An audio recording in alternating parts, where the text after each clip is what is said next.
Elderberry syrup is something to really boost your immune system, but sometimes it's hard to um, distribute it.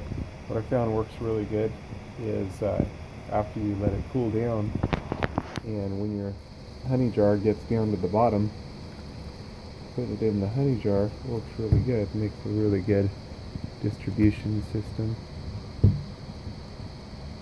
Again, it's not the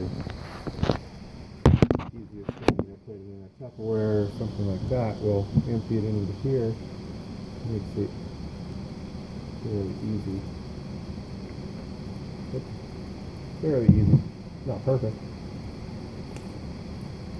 but fairly easy to take the daily dose of elderberry syrup to help boost the immune system. So that's the distribution system.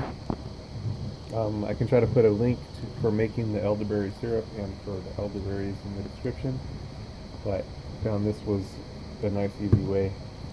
And also when you get down at the bottom of a jar of honey, it's hard to get the rest out. Well, if you just put it in there when it's, you know, very mildly warm and shake it up, then you can use the rest of your honey, as well as, nice easy way to distribute the elderberry syrup. Stay well. Be well.